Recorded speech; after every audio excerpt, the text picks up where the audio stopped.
Welcome back to my YouTube channel. So again, this is Abby. Sa mga bago pa lang sa channel ko at napadaan lang, hello po.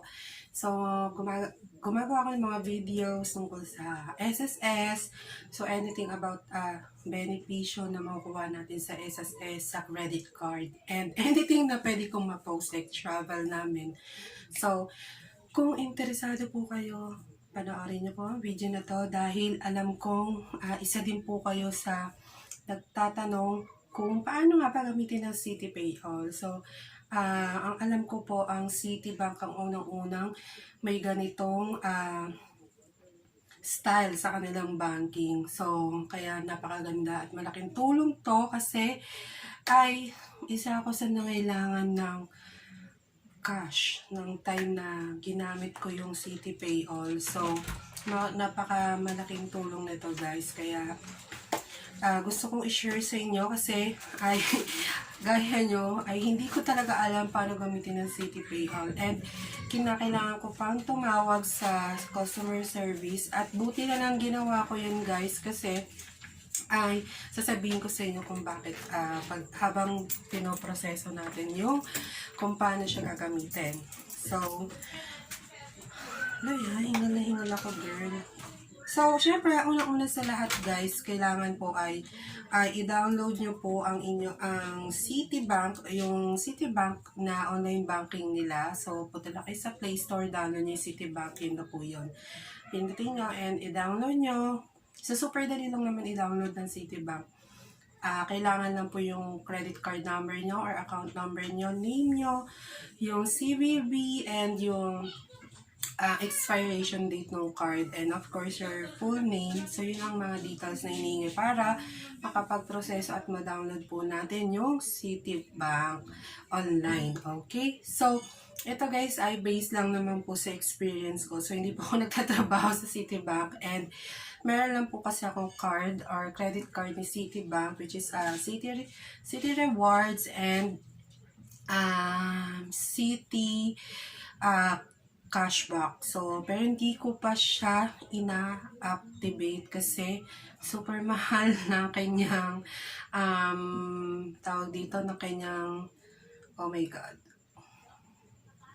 ang mahal ng kanyang annual fee. Ano ba yan? So, hindi ko siya magawang activate. Dahil gawa nga na hindi naman ako ganun ayun no, hindi naman ako panay swipe para feeling ko di ko makukuha yung buong benepisyo ng cards na yon. Kaya hindi ko siya ina-activate. So, ayun na. Okay, explain na natin. Ang dami ko nang sinabi. Baka maburiyong pa kayo or i-forward yun na lang. So, before anything else, guys, please like and subscribe sa video na to at i-subscribe nyo po ako. So, please lang. Malapit na tayo mag 5,000. So, thank you so much po sa lahat ng mga subscribers ko. So, ayun na. Pag open nyo or once na meron na kayo ng online app nila, online banking app ng Citibank, is makikita nyo naman po kagad yung tawag dito, yung card nyo, and yung current balance nyo, yung statement account, available credit limit, last transaction, and yun na po, yung Citi Pay All. So, dito sa, wala naman akong mapapakitang ano-ano. So, ayan siya. Okay, so, ayan. Wala namang matidekot na information sa atin. So, ayan po siya. Dalawa yan, yung Citi Cashback and yung Citi Rewards. So, ayan siya. So, super ganda ng app na to dahil kita mo naman lahat ng details. So, super ganda ng app nila for me. Medyo may times lang na mahirap i-open yung app dahil nagkakaroon sila ng system upgrade. That's why ganon. So, ayun na. Dito may rewards, convert to installments, payments, get more help. So, since dito tayo sa Citi Pay All, I'm sorry kiray ko. So, alaga ko, may nakikitang pusa sa labas. So, i-click nyo tong Citi Pay All. Okay, Citi Pay All. So, focus tayo kay Citi Pay All dahil Citi Pay All ang ating topic. So, sorry guys, ang ingay ng alaga ko. Turn big payments into big rewards. So, ang kagandahan nitong app, ano na nila to, na another benefits natin is, pag ginamit mo pa yung Citi Pay All, is meron pang rewards. Pag ginamit mo siya, may certain na, kung, kunwari, for example, 5,000, kung magkano, kung parang, ako kasi 8,000 ginamit ko. So, 5, 8, 10. So, depende sa amount mo, mayroong certain na points or cashback rewards ang babalik sa'yo. So, actually, up to 5,000 ang pwedeng ibigay sa'yo na cashback rewards ng paggamit mo ng Citi Pay All. Diba? Napaka, ganda ng project nila na to. So, okay, let's click the view. Okay, view. So, dito, manage pay all. So, since kasi ito, ginamit ko na kasi yung Citi Pay All, kaya ganito na yung lumalabas. So, dapat kasi, pag pinindot mo, kung bago ka pa lang, is pindutin ko lang yung new payment. Since kasi, tatry ako ulit ng pangalawang payment. Okay? So, ayan. Kita nyo? So, yung Citi Pay All ay pwede mo siyang gamitin sa school fees, sa rent, membership fees, professional fees, for pay for retainer or professional fees like doctor, employee, lawyer. So, ulitin natin. Ulit. School fees, pay tuition fee and other fees to your school. Then, pay rent to your landlord, membership fees, pay membership or association dues, professional fees like for doctor, lawyer, general insurance payments, and miscellaneous fee. So, ako guys, kinlik ko. So, depende na sa'yo kung ano yung gagamitin nyo.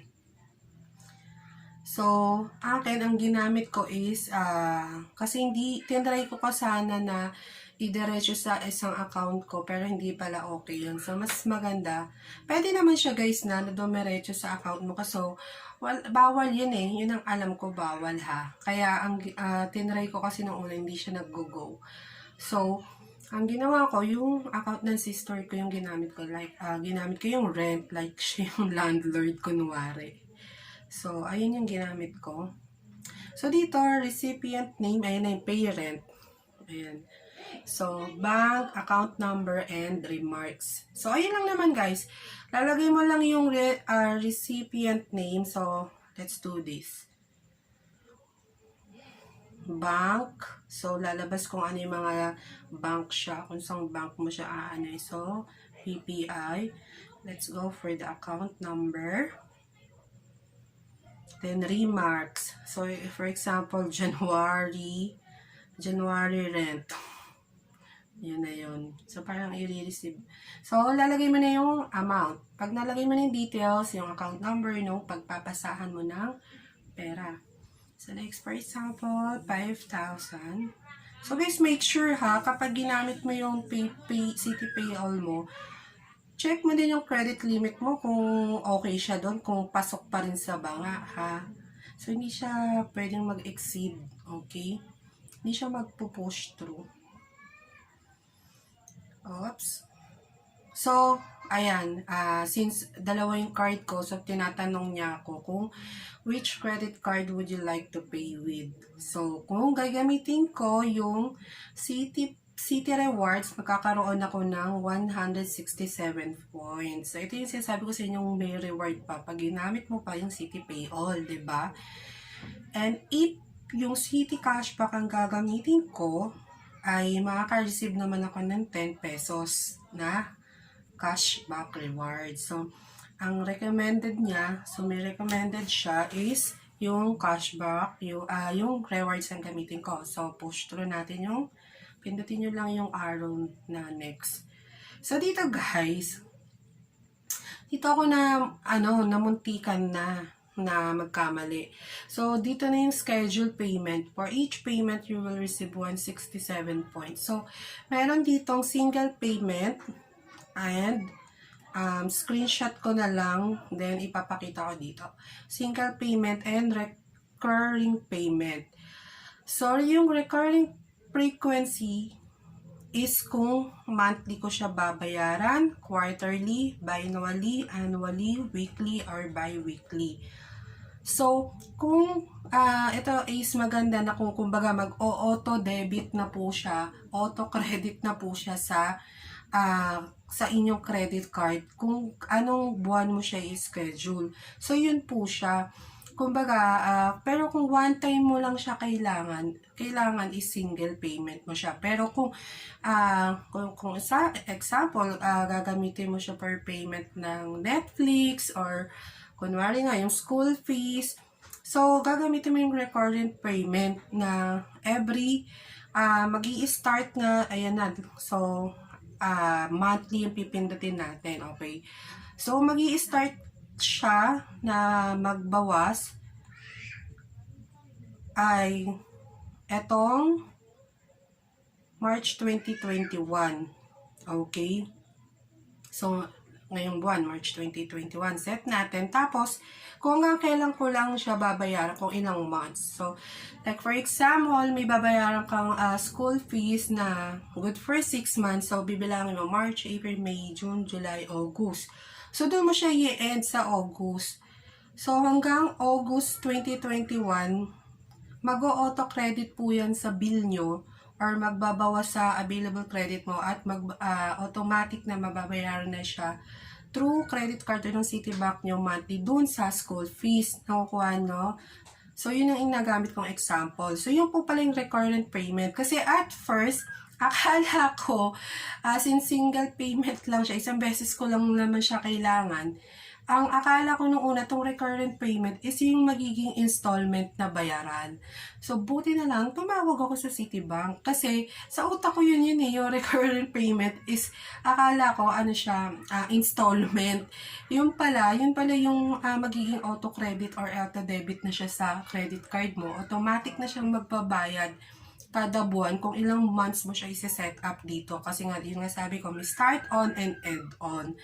Okay? So, yun pala yun. So, malinaw na guys ha, para hindi kayo masyong katulad ko. So, kung single payment lang naman, so ayan. So, may payment due on dito. So, kung kailan mo siya gustong ipasok doon sa tao, yung pala din yun. Okay? So, kung kailan mo siya dapat ipasok. Pero dito kasi automatic naman siyang nagsiset ng date kung kailan siya papasok. So, katulad ngayon, anong date ngayon? 7. Pero, dito sa calendar po ng, papakita ko screenshot ko sa inyo. Sa calendar po ng mismong Citibank is 11 po yung pinakamalapit na araw na pwede po nilang ipasok yung pera. Okay, so kung kailangan mo siya, yun ang pipindutin mo. Pero kung may specific date kayong usapan nung babayaran mo, like for example, sa March 30 pa siya dapat bayaran, and gusto mo gamitin yung Citi Pay All, so ilalagay mo lang yung March 30. So, March 30, automatic, papasok po yung pera dun sa pagpinagpasahan nyo or yung account na nilagay nyo dito sa pagbabayaran nyo. Nakukuha nyo po ba? So, super dali lang naman siya. So, yan. So, sinet ko siya for single payment lang. Okay, and next natin. Okay, so, merong review and confirm. So, may nakalagay yung amount to, yung pinilagay mong details kanina. And merong bill to, Citi Rewards Card, receive points, yung payment due date, and yung remarks. Then, by clicking on confirm, I understand and agree to the terms and condition. Then, confirm. So, guys, dito, isa pa to take note, guys. Pagka-confirm ko, guys, ayaw niya. Nung unang gamit ko, ayaw niya. Hindi ko alam bakit ayaw. Parang, nakalimutan ko yung sinabi. Hindi ko siya pwedeng i-go kasi baka mag-go talaga siya, diba? So, ayun guys, kumbaga nagka-cancel siya kasi ayaw pumasok dun sa account niya, nagka-cancel po siya. So, nung tumawag ako sa Citibank, at first, akala ang sabi niya sa akin is, ma'am, due to system kaya nagkakaganon. Pero ma'am, check nyo ulit ma'am. Then, pag nakita nyo dun sa review and confirm ma'am yung save to pay list, i-off nyo po. So, yun ang sinabi niya. So, ito guys, screenshot ko guys. Kasi may details akong nakalagay dito. Baka, ingat lang. So, screenshot ko para ma-error, ma-blurred ko yung mga details na dapat ko na ma-share. So, yung save to pay list na yan guys, i-off nyo siya. Yan. Okay, i-off nyo siya. So, i-slide nyo siya pakaliwa. So, then confirm. Ayan, okay na yan. Confirmation na. Then, mag-i-email po sa inyo si Citibank ng details na completed na nga po yung paggamit natin ng Citi. Sige, hanapin natin yung email sa atin ng Citi Payall. Ayan, para mapasa natin.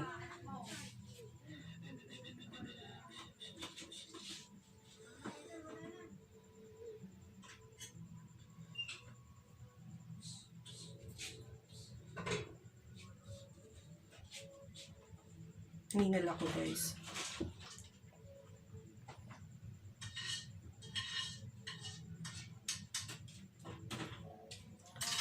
So guys hindi ko siya makita. Sa super dami ng message kasi lagi ng Citi sa akin. So I guess sa tingin ko, wait lang. So ayun guys, pinost ko kasi baka masayang yung minuto natin kakahanap. So, ayun na guys. So, mag-i-email sa'yo si Citibank. Sasabihin sa'yo, your Citi Payall setup is successful. So, ipapakita nila dito yung transaction reference number, yung paying name, schedule date, kung kailan po papasok dun yung pera, transaction amount, transaction fee. So, 0 fee siya. Which is good, diba? Then, yung card number, and, ayun na nga, yung reference number. So, we would like to inform you the following Citi Payall transaction setup. So, yun ang nakalagay. And, if you did not make this request, or if you suspect other unusual activities in your account, such as suspicious transaction, please call Citibank. So, ayan guys, ayan, andito siya. Makakita niyo ba? So, ayan, ganyan siya. Okay? So, ayan lang guys. Super dali lang gamitin ng Citi Payall. So, mukha lang siyang mahirap at nangangain ng tao, pero hindi naman. So, guys, if you have any questions, just comment below or mag-direct message po kayo sa aking FB page and pa-like and follow na lang din itong Abigail Domingo Vlog. So, pwede nyo akong i-message din guys kung may mga iba pa kayong question. Okay? So, next video natin tungkol sa Citi. Sa Citibank is kung paano naman po natin pwedeng gawang installment yung ating one-time purchase. So, super dali lang din guys. So, watch out and ayun guys, hope you like this video. Baka pwede naman paki-like naman ang video na to. And of course, don't forget to subscribe. So, ayun lang. Thank you for watching. Thank you so much.